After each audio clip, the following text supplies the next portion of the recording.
Okay, good morning, good afternoon, good evening, whatever time of the day you are listening and viewing this podcast. This is the Iron Asylum podcast. I am IFBB Pro Sam Pearce, hosting you today with my special guest, James, aka Carso. He is a dear friend of mine. He's mentored me through some very tough times in my life. One of my soul friends I can call at any time. So, you know, we are quite personal, but I do look up to him in a lot of ways and how he's changed his life.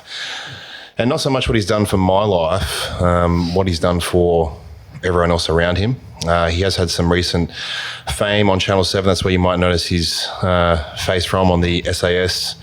There's the first civilian one here in Australia. So he was a star on that. Welcome, James.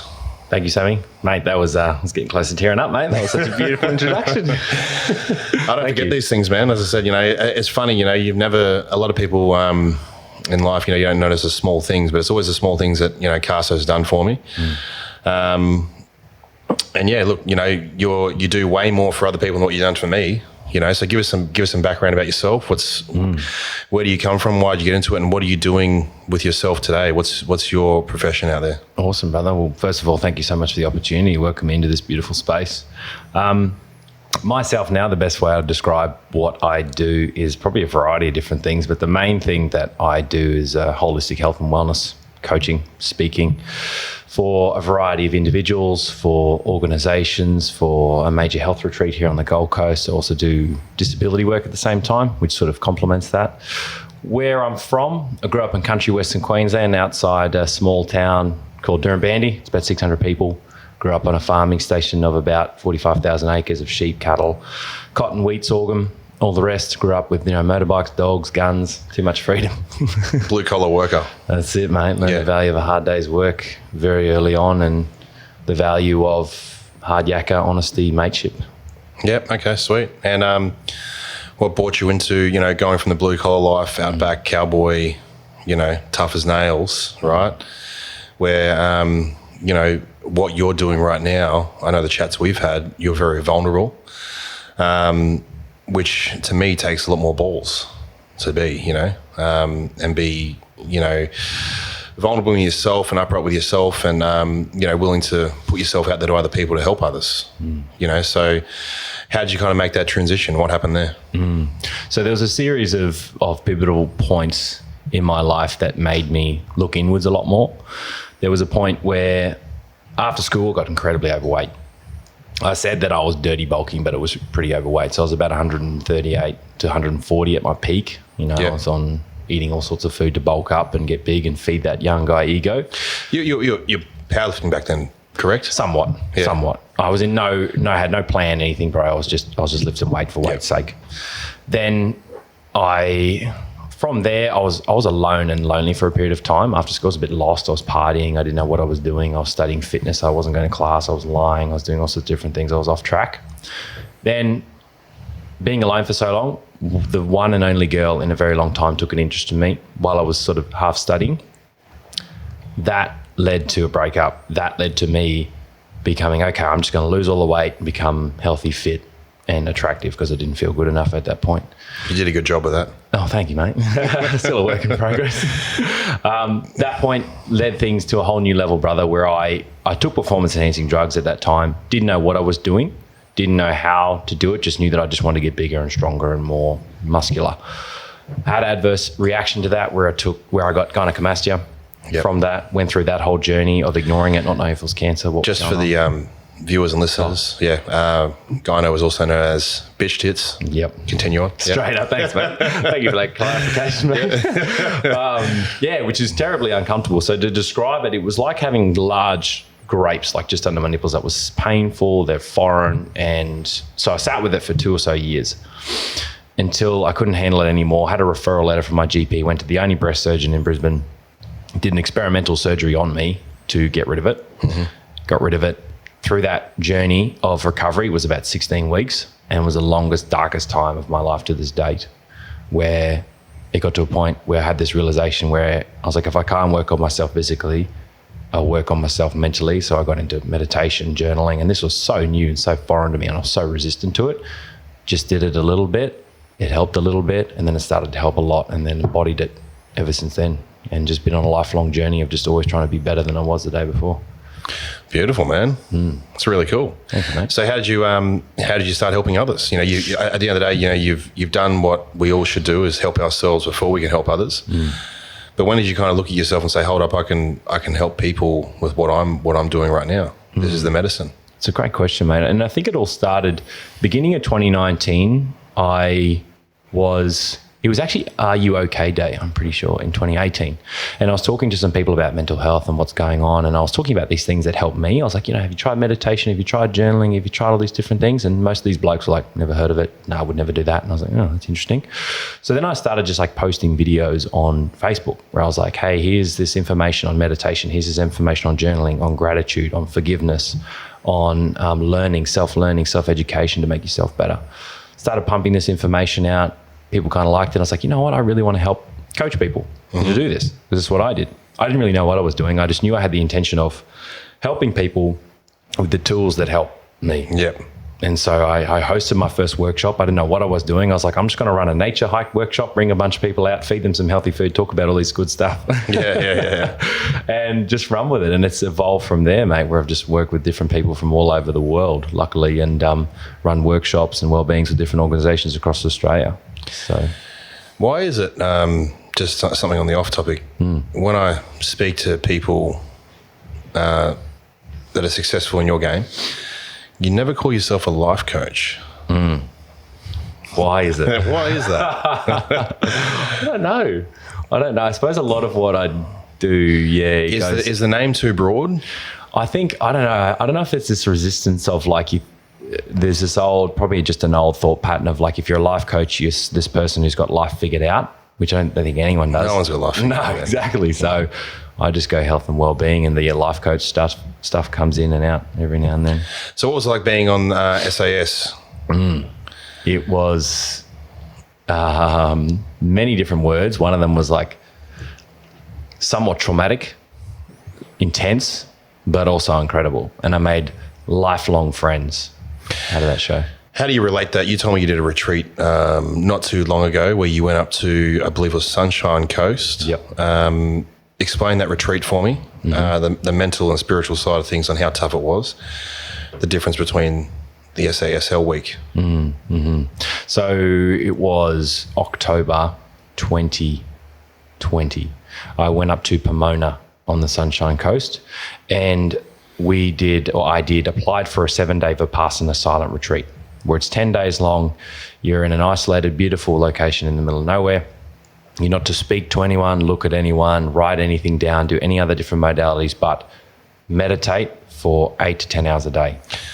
How do you, what's the communication with that? Like, obviously someone has to communicate at some point to feed you when meditation's up and things like that, you know? Yeah, so I should preface that you're not supposed to speak or write anything down or talk to any of the other participants, but there is like the teacher or the teachers. Okay. There's a male and female teacher that you can go and request to speak to them if you need to. Yep. And there's like a person that looks after you, but you only speak to them in very limited reasons. Yep. But even when you're collecting food, you just kind of nod your head. You don't look or say thank you or anything. And it was a bit weird for me because I felt like I was being impolite. Dude, that would have been, I reckon, first day probably okay. Second day maybe over it. I'm just guessing at the moment. Third day going crazy.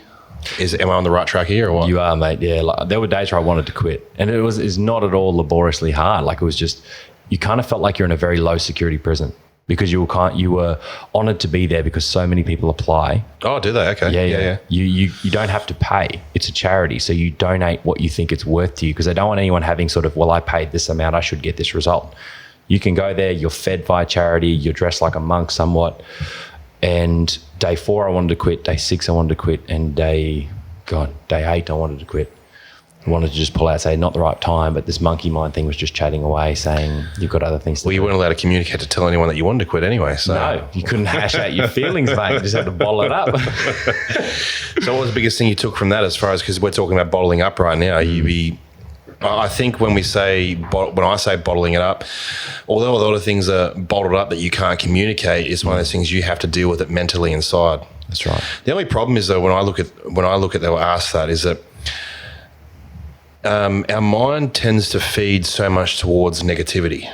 You know, you always tend to think the worst in something. That's why we're so addicted to the news, because as animals, we work from fear, right? Hence why we love the news, you know, things like that. We look at the negative things in life. That's why through our mind, when we tend to think something, you know, you might be in the shower, having a shower, and that's our time where we're always thinking of scenarios that didn't even happen. And I'll be thinking, I can't believe Carso hypothetically did that to me, you know? Yeah. So you would have had those thoughts at some point, right? And for me, when I say things out loud, like I'll go, how I deal with that, I'll go straight to a mirror, I look at myself in the eyes, and I'll start talking to myself what I was thinking in my head. The mirror will look back at me and start laughing, which is just my alter ego, whatever you want to call it, saying, and I'll say, you're an idiot, you know, what are you thinking that for? You know, as if I was giving you advice, yeah? When you can't express those things and communicate it to anyone, let alone yourself, what was your exercise to get through that part?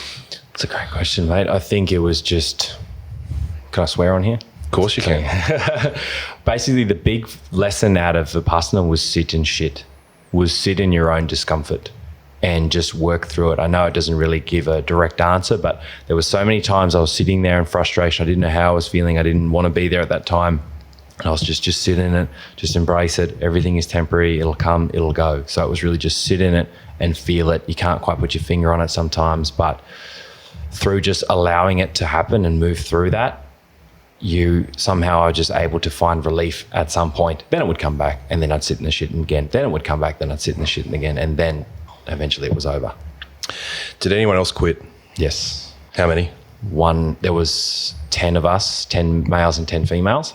Normally there's about 30 each because of COVID. They had less numbers, but this older gentleman who seemed very laid back, Jack, quit because he just couldn't hack it. Apparently there's probably about 10 to 20% quit. And what they have is this kind of like quitting remorse where they pull themselves out. And then once you're out, you're out. You can't just change your mind, come back in. They're like, oh, it was just a mental game. It's just a mental thing telling you can't do it, or you got other things to do. It's like, no. You set aside 10 days, you sit there and you go through it. So. And how did you sleep at night? Well, like I had lovely, you're out in the middle of nature, the air's fresh, the water's clean. So you'd be looking forward to your sleep time, really? Yes, you sleep a lot. And you know the key thing, there's so many things I noticed. There was Einstein time, where time is relative to the individual depending on their situation. And because we were doing barely anything but meditating, time slowed right down. Hours slowed right down, minutes slowed right down, seconds, the clock was just like, it's like half speed.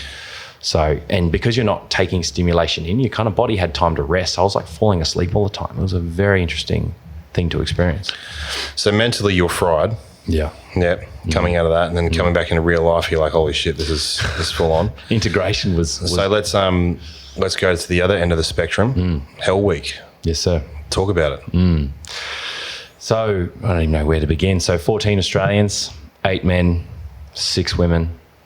So, 14 of the most powerful humans I've met in a while. Definitely, if you got to put your hand up to get they all had kind of, you'd say experts in their own field, correct? Yes, that's right. Like we had an incredible close mate of mine, Luke Tradie. We had Gary, an ex-police officer, federal police officer, he used to run protection for Kevin Rudd.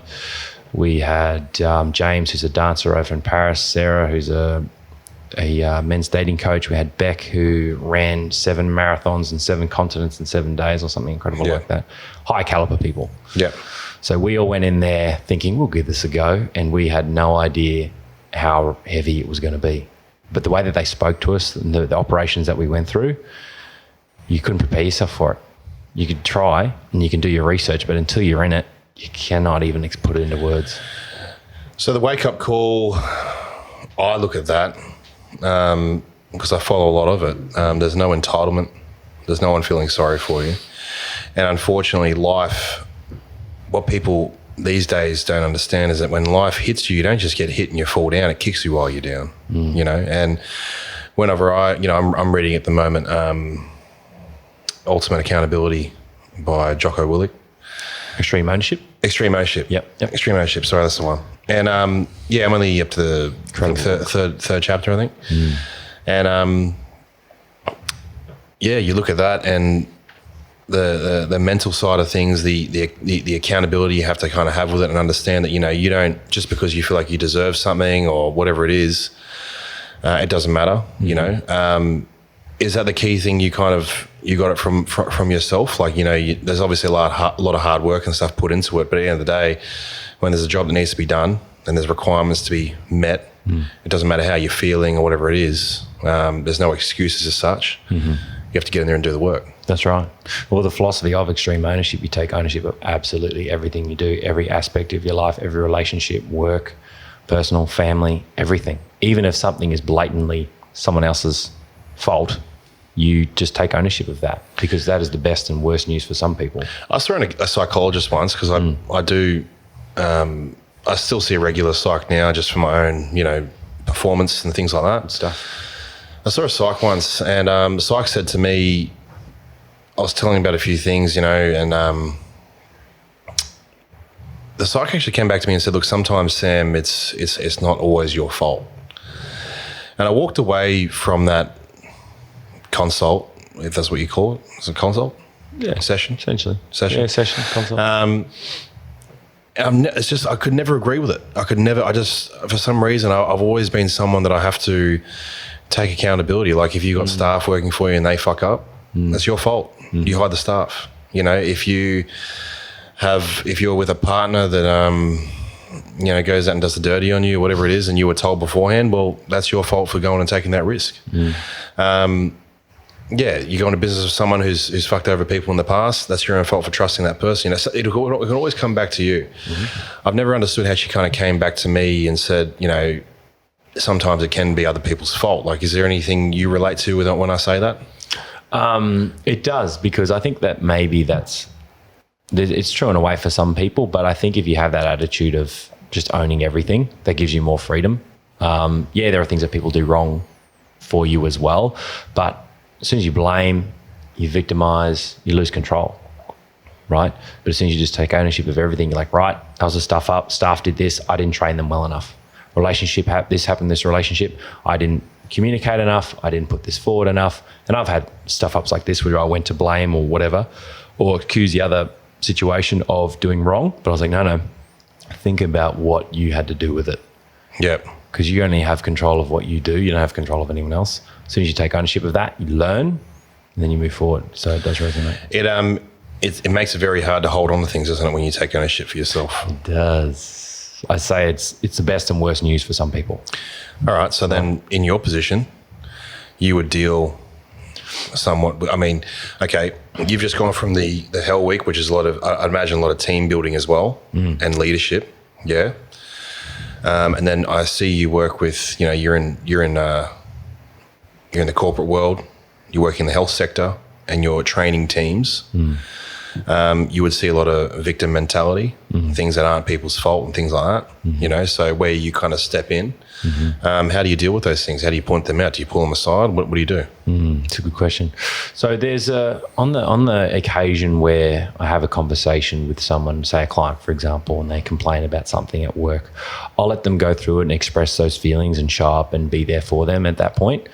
And then we'll say, right, we're going to set a timer for a minute here, and where you're just going to let it all out, let out all the emotions, let out whatever you need to say.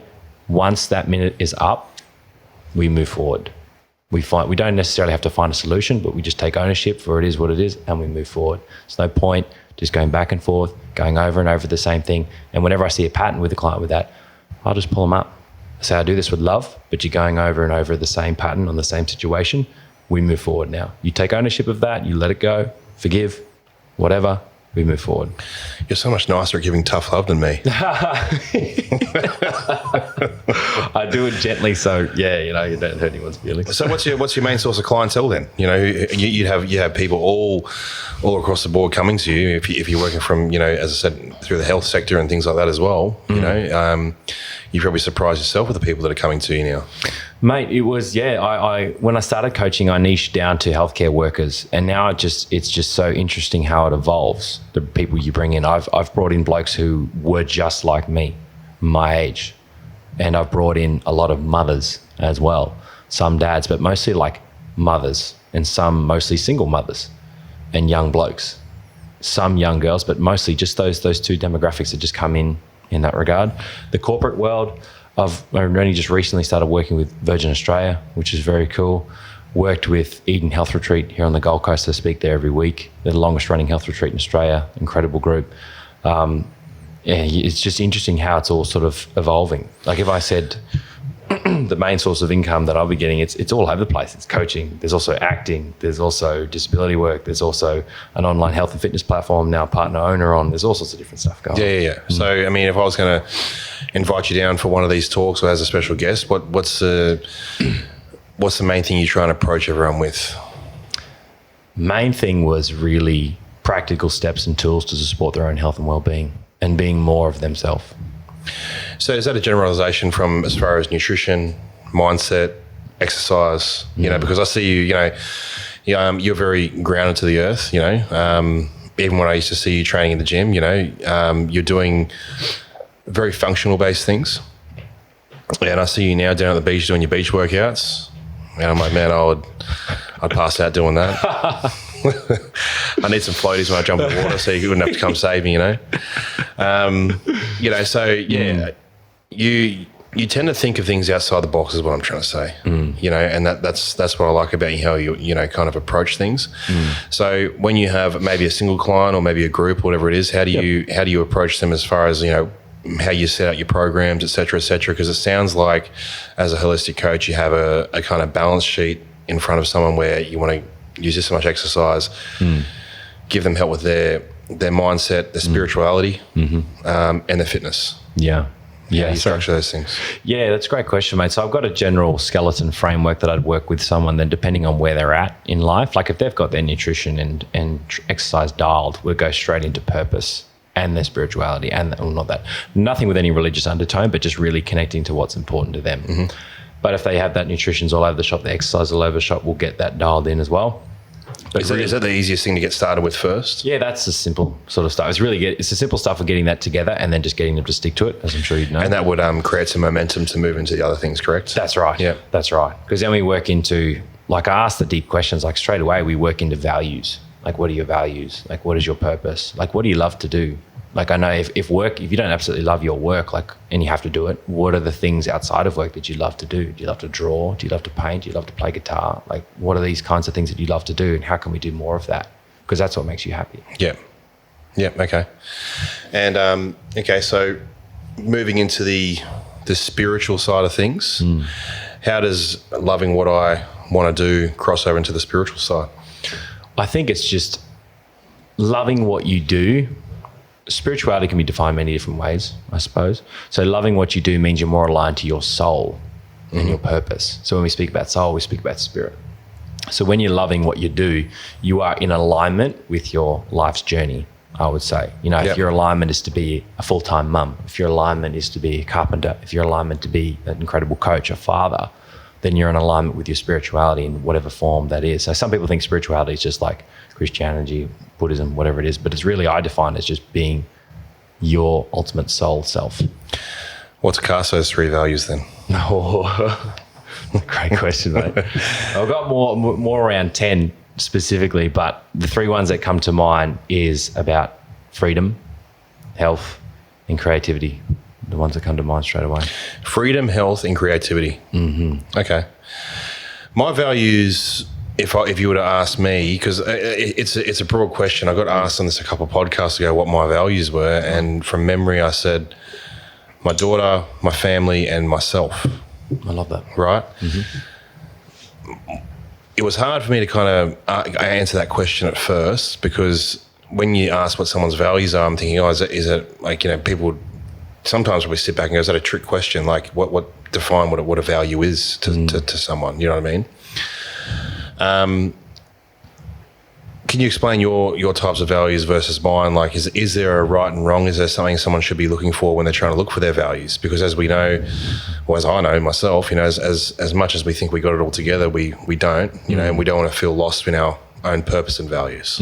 Yeah, it's a great question, mate. I think even just having the thought of what my values are, you're a huge step ahead of a lot of people. I think a lot of people don't even think about it, to be honest. Like we just go about life, work and everything, and time just slips by. But I just think if you really think about values, can be whatever. Values could be, I suppose, a key one that I missed out then, but it was family, community, contribution, those types of things. So really just looking into what is most important to you, and then you can call that a value. I love creativity. That's a value of me. I love thinking of new ideas, and, you know, if you've seen what I do, really expressive as well. Yeah. You know, health, like when I worked in hospitals, man, I met so many people who were sick and unwell. I worked in palliative care, like I worked in our palliative care wards for a while. Like, health is such a gift, and it's got to be protected with your life, right? Do you find the people that actually work in the health sector that aren't that healthy? Can I say no comment? No. They could make better choices. They can. And the hospital can do better for them, because you go down to the food court in Gold Coast University Hospital, it's shit and sugar, the majority of it. And unfortunately, that work that they do is very stressful, and that leads to stressful substances. Yes, okay. Too much coffee, nicotine, Coke to keep them awake, that kind of thing. And when that's all that's available for them, that's easy, like decision fatigue. They just reach for it. What kind of Coke are we talking about? Stuff in a can. Diet. Got me a bit excited there, yeah. They probably do that too, mate. You never know, just to keep themselves awake. Yeah. But yeah, look, okay, so if you're talking on the nutrition side of things then as well, you know, I know you are, you know, you're into your whole foods and things like that, as am I. For different purposes though, like, but you know, when people talk about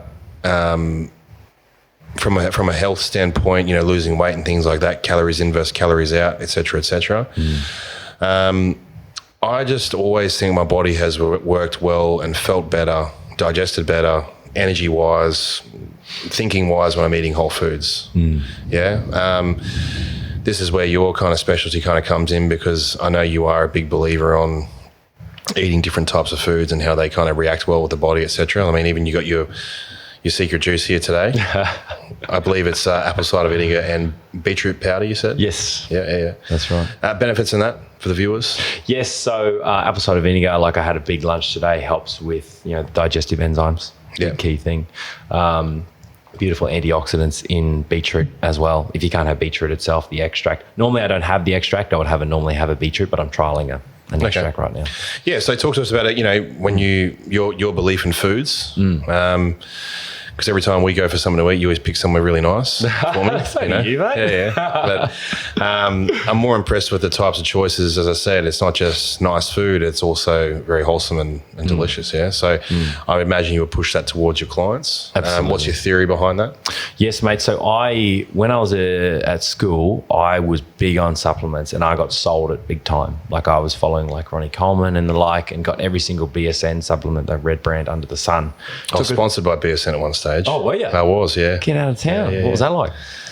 Yeah, I felt pretty cool at first, you know. Then the dust settles, and a bit of a puppet, but right. Yeah, at their mercy to some degree. Yeah, like, you know, there's nothing wrong by me. It's just you just kind of realise that, you know, it's kind of like the same as working for someone. Yeah, I'd rather work for myself. Yeah. So no, they always treated me right. You know, everything was really good. Yeah, but I think what you're saying is the supplement side of things had you kind of caught up. It did. Yeah. It did, mate. It did. And I got so obsessed with it. And I think that's the marketing that goes with it. But is that the trick pill, the trick powder, the trick something that, you know? Oh, yes, the shortcut. This is the secret of what we're really doing out there. That's right. It's the shortcut. Like, if they employ someone like you who's worked years and years and eaten so well and been so disciplined and in incredible shape, and then they get in a partnership with you and they say, tell everyone that you had this supplement to get you where you're at. They're like, oh my God, I need this so I can look like Sam Pearce. Right? This is the problem with supplements, because when I was natty many moons ago, supplements were the same. You know, you're always looking, you know, for the shortcut. And then what happens is that when you realise there's other enhancing things out there, like performance enhancing drugs, you know, you start using them to enhance your performance and things like that. But even when you start using them, you think there must be a certain dose, there must be an extra drug out there that, you know, I'm not using. And what I say to everyone is this, is that supplements help, right? They can help you, especially supplements that, you know, you might be deficient in iron, so you take an iron supplement, etc., whatever it is, or you can't get enough protein in your day, so you have a protein supplement. Those things can help, but they're not the be all and end all. They're not going to make you look a certain way. right? And that's what I say about performance enhancing drugs as well. Under the right guidance. Obviously, they're a lot more intensified than what your over-the-counter supplement is. But it's the same thing, people would look at someone like me and say, fuck, I've got to find out what he's fucking running. Yeah. I have to find out the dose that he does. Like he says he only does this, but I know he does double, triple that, because the human brain can't fathom and accept that, hard work and discipline is the answer. And it's like anything, like, you see someone rolling down the street in a Ferrari, but he might be 25 years old. First thing you're going to think, like I would, is his dad's rich.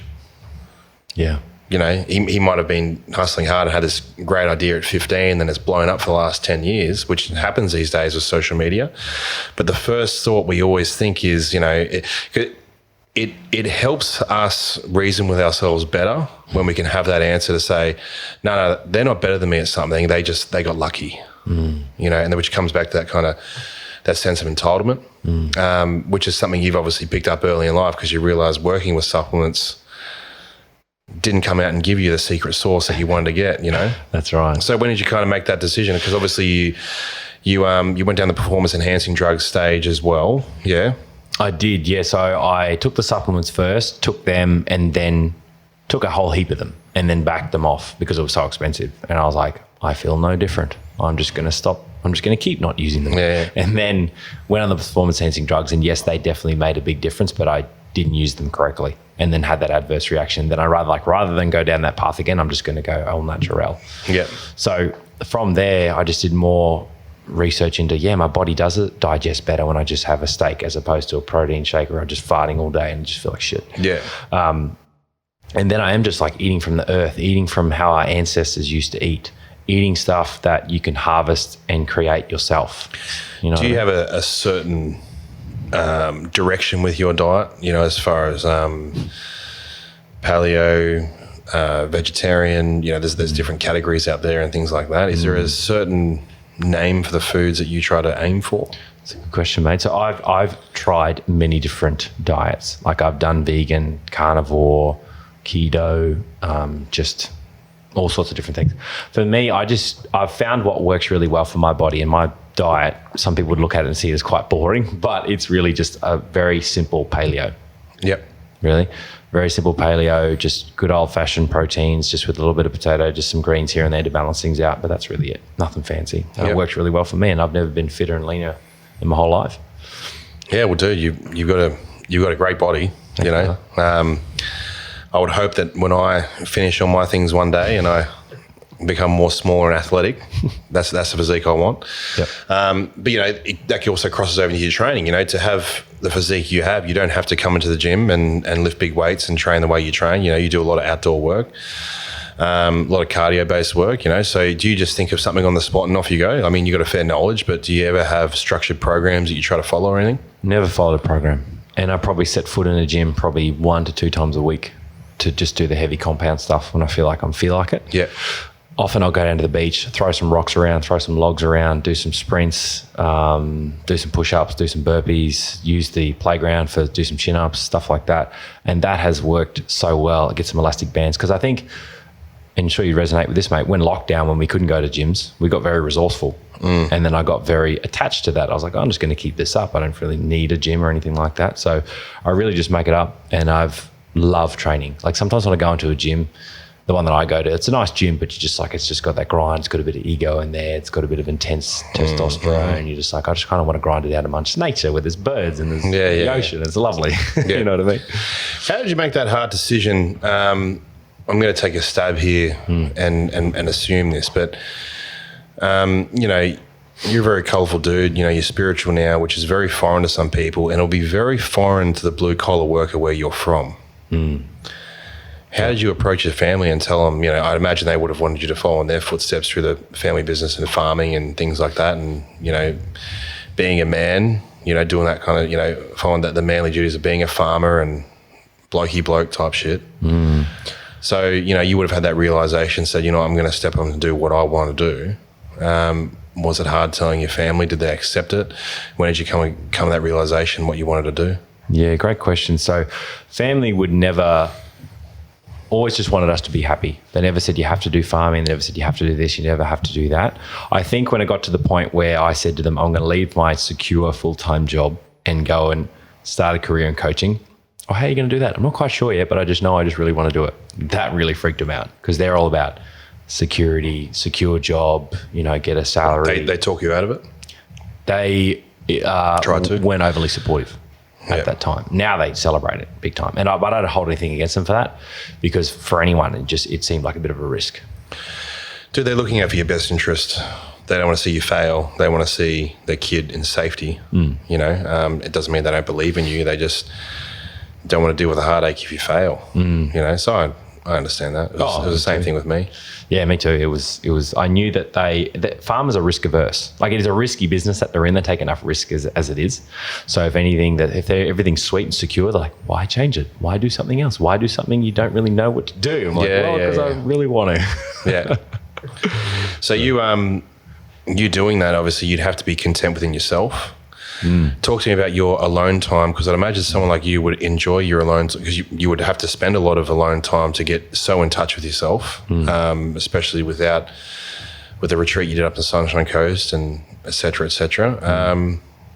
You would have a very, very small circle of the people you talk to. What's that like? And give the viewers and listeners an insight on how important that is. It doesn't mean you're antisocial. It does not mean that you're a introvert because you're an actor, so you can put yourself in front of a screen and do things, yeah? So someone like yourself, you have to really get in touch with your alone time, Absolutely. How do you do that? Absolutely. It's a great question. So when I had my first serious relationship was back in a long time ago. It was 2015 or something like that. At the end of that was just before surgery and all that dark time. I was super alone because I lost touch with mates. I lost kind of touch with myself and I was forced to be on my own. And then I was listening to this podcast where I think it was Tim Ferriss was talking about when you're best friends with yourself, you're never alone. So I really just sort of lent into what's important to me. Hobbies. I started playing guitar, started going paddleboarding, I went on so many nature hikes by my own, bro. It was incredible. In the beginning, it was a little bit, I was like, oh, is this weird that I'm hanging out by myself? It's like, no, it's cool. It's really cool. Dude, my mum said to me, oh, what'd you do the other day? And I said, I just went to get something to eat. Yeah. Oh, who'd you go with? Just me. No one. Oh, are you okay? It's the best thing ever, bro. And she yelled out to my dad, he went for something to do on his own. I'm like, what's I always do that. Yeah. I could go watch a movie on my own. I could go do a lot of things on my own, and before Naya, that's what I was all about, But yeah, I love my own time. I think you need to kind of generate those thoughts for yourself. I know in my early 20s, I was so focused on, being around everyone, living the single life, having females around me and things like that. But dude, I was just so afraid of being alone. I couldn't face the person that I was. It wasn't until I actually had that alone time, it kind of snapped me out of it, and I had to face the demons inside of me. And that shit's hard, man. Right. I mean, like, I've never been addicted to a drug, but having withdrawals of wanting to have people around because you can have that kind of blanket of comfort because you'll always attract yourself to people who tell you what you want to hear. That's right. The other thing too. So when you're by yourself, you essentially have to face those things, and you don't want to face those things, man. That's right. Is that the darkest time we're talking about with you when you were, post-surgery? Have you had other instances like that in your life as well? Yeah, it was after that breakup, definitely, and surgery, because I did the recovery on my own because I didn't tell the family. I didn't tell any of my mates because I was so ashamed of what happened and what I had to go through. Because a big part of it was such an embarrassing experience. Like I was going into this breast surgeon's office and I'm walking in there and it's just full of old women because they're all going there for like breast cancer or whatever they've got going on. And they're looking at me like, I think you're in the wrong office there, young fella. I was like, no, I'm supposed to be here. Can I beat your embarrassing? Please, let's hear it. So I recently took 3 months off the gas, right? Because I'm not in the peak of my career, but I'm about to kind of lift off again now that flights are opening and et cetera, et cetera, et cetera. So I'm like, well, I'm going to come off for 3 months, get fertile again and freeze some sperm. Beautiful. Because just for insurance policies later in life, just in case, whatever, for whatever reason. Love that.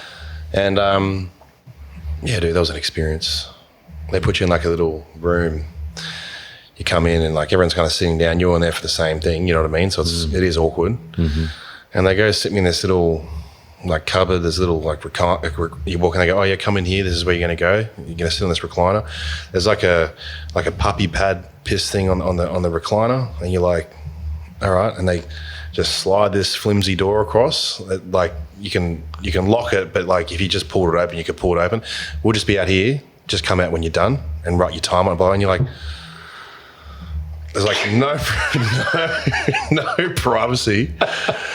No privacy, right? Yeah, right. And you're sitting there and you're like, man, like, and then you're sitting, like, you're kind of waiting for a knock on the door because it's taken ages because, like, you know, you can't get aroused while, like, you know, people are waiting out in the waiting area and shit. It's pressure. And then you got to, you know, you write time down, etc. You do the deed on the thing, and you come back out with your brown paper bag through the clinic so everyone can see you walking out with your. So everyone's like, oh, I know what he just did. Then they pull it out. They look and they give it like a little bit of a shake. Oh yeah, like middle of the whole. I'm just sitting there, man. I looked like I was sunburnt. I didn't know. Wow. Just the anxiety I had from that. I'm like, Jesus Christ, you know, what you got to do, you know? Probably the first time I've told that story, actually. Bro, I admire that, man. That's incredible. Like, I probably haven't got a similar story, but speaking about situations like that in a clinical setting. I haven't spoken about this either, but I will. Any blokes out there, for a period of time, I've had like this, it's probably a bit of a vulgar story, but misshapen nut. Yeah. Testicle. Yeah. For a period of time. I'm going to check mine now. Yeah. Just make sure you check your nuts, fellas. So I had this for a period of time. I don't know where it came from, but I think I had it for a long time. I think I got busted in the nuts when I was a kid, and it's just been that way. But I hung on to it for a long time, then finally went and saw Dr. Ian Mitchell and got it checked out. He had a quick look at it. He said, you better go get a scan just to make sure everything's sweet. I'm like, great, okay. Nervous as heck, got myself all trimmed up so I was in good form before I went for the scan. And I went there and there's this old Doris there and she does nothing but make it worse, bro. She's like, oh. First of all, she lectured me for not getting in here and getting a scan earlier. And I was like, hang on. It took me a lot of strength to get in here right now. So can we just get it done? Yeah, just get it done with. You know what I mean? Yeah. And I'm there, I'm just lying there. And there's obviously no arousal because she's not a good looking chick or anything like that. So she's scanning away, still lecturing me and still, you know, saying everything's sweet. And I was like, okay, awesome. And got out of there. And she's like, oh, make sure you don't tell all your friends to get their nuts scanned. I was like, oh, good Lord. And she said it quite out loud in the foyer. Yeah. Anyway, that was my story. So I was like, I'll tell you, it's one of those things, like, it's always hard on the health side of things as well, which you'd probably deal with people too, actually coming forward and looking at those things, because I find as a man, it's very hard to kind of show that vulnerability. Yeah. And you'd probably kind of get that vulnerability as well when people would shy away from their spiritual side. Spiritual side, you know, what's that? You know, and I said that when I first thought about it and someone came to me and told me about spirituality. You know, explain the benefits of it. Yeah, I think the spirituality side of things is just getting in touch with something bigger than you. You know, when you go about life and you go about life in a very egoic self way, you go about accumulating things for you, whether that's money, whether that's status, whether that's whatever it is, it's very hollow. So spirituality gives you what I sort of call more of a connection to life, earth, universe, other people, other things. You know what I mean? Yeah. Connection to the people around you, your beautiful friends, you know, children, family. It just gives you more in touch to the beauty of things outside of you. If I was to increase or, you know, start my spiritual journey, what would you tell me to do right now? Some steps in place to kind of be familiar with it. It's probably an uncomfortable thing for some people to do, but it's well worthwhile exercise, is to give yourself at least an hour, get down with a journal and a pen and ask yourself the question, what is important to me? And write it all down and see what comes up for you. And really just keep asking why. What's important to me? Business. Why? Because I enjoy it. Why do you enjoy it? Oh, because it's really fun. Or what's so fun about it? Why? Why is it so fun? Because I get to help people. And then they understand the true why behind what you do, and that gives you more connection to what you're doing in your spirituality in some sense. Yeah, okay, sweet. And is there certain aspects to reach a spirituality? You know, if someone was just to say business and they write a few pages on that and they go, okay, so what next? Mm-hmm. You know, how do you correlate that into, you know, what you do? Because I know you're big on your breath work, gratitude, you know, meditation, you know, reading, self-development, things like that. They cross over into, you know, spirituality. So how would you guide someone that might be a numbers person like myself, as very business orientated? You deal with a lot of guys like me that are hard to convert and see the other side of things and see the brighter side. How do you approach that? Yeah, well, I get an understanding of, you know, business is what you do, but not who you are.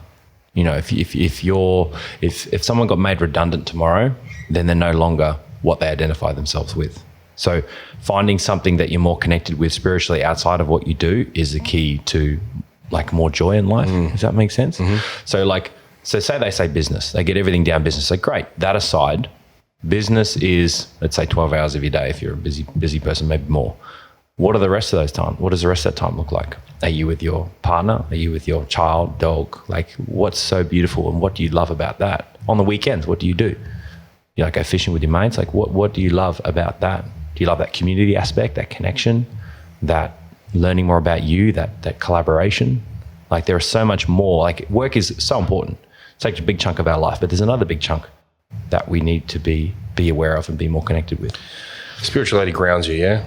Does. Yeah, and it makes you essentially appreciate, for me, what I've kind of learned from it is to kind of sit back and take things for what it is, and appreciate the little things that are in front of me.